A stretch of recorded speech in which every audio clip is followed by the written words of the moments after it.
in advanced, under your button settings, there is something called a class. So this is another way that we get a little bit more specificity and customization within Builder. Is we had Malaika give us a secondary class for a different button should you want. So the class name is literally secondary, and so now it turns to the teal button.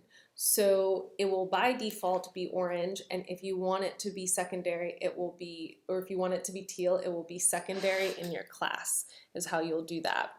So I would say I advise to use this. You might say, well, when do I use teal? The only reason I really think you should be using teal is if you have the orange and the teal side by side, for instance, on the home page in the hero image.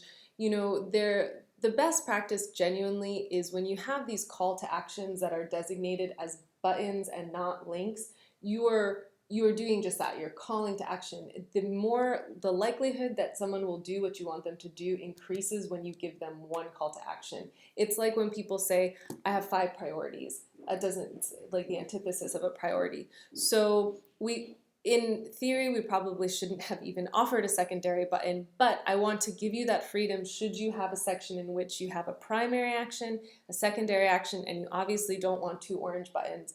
That is when you would use the secondary class for your button. And just to be super clear, I wouldn't change any of these because this is an example of saying Builder offers you these abilities, but what we do is we give our developer specific instructions to basically override some of what Builder inherently gives you, and that's why you'll still see these things, but I would just totally ignore them.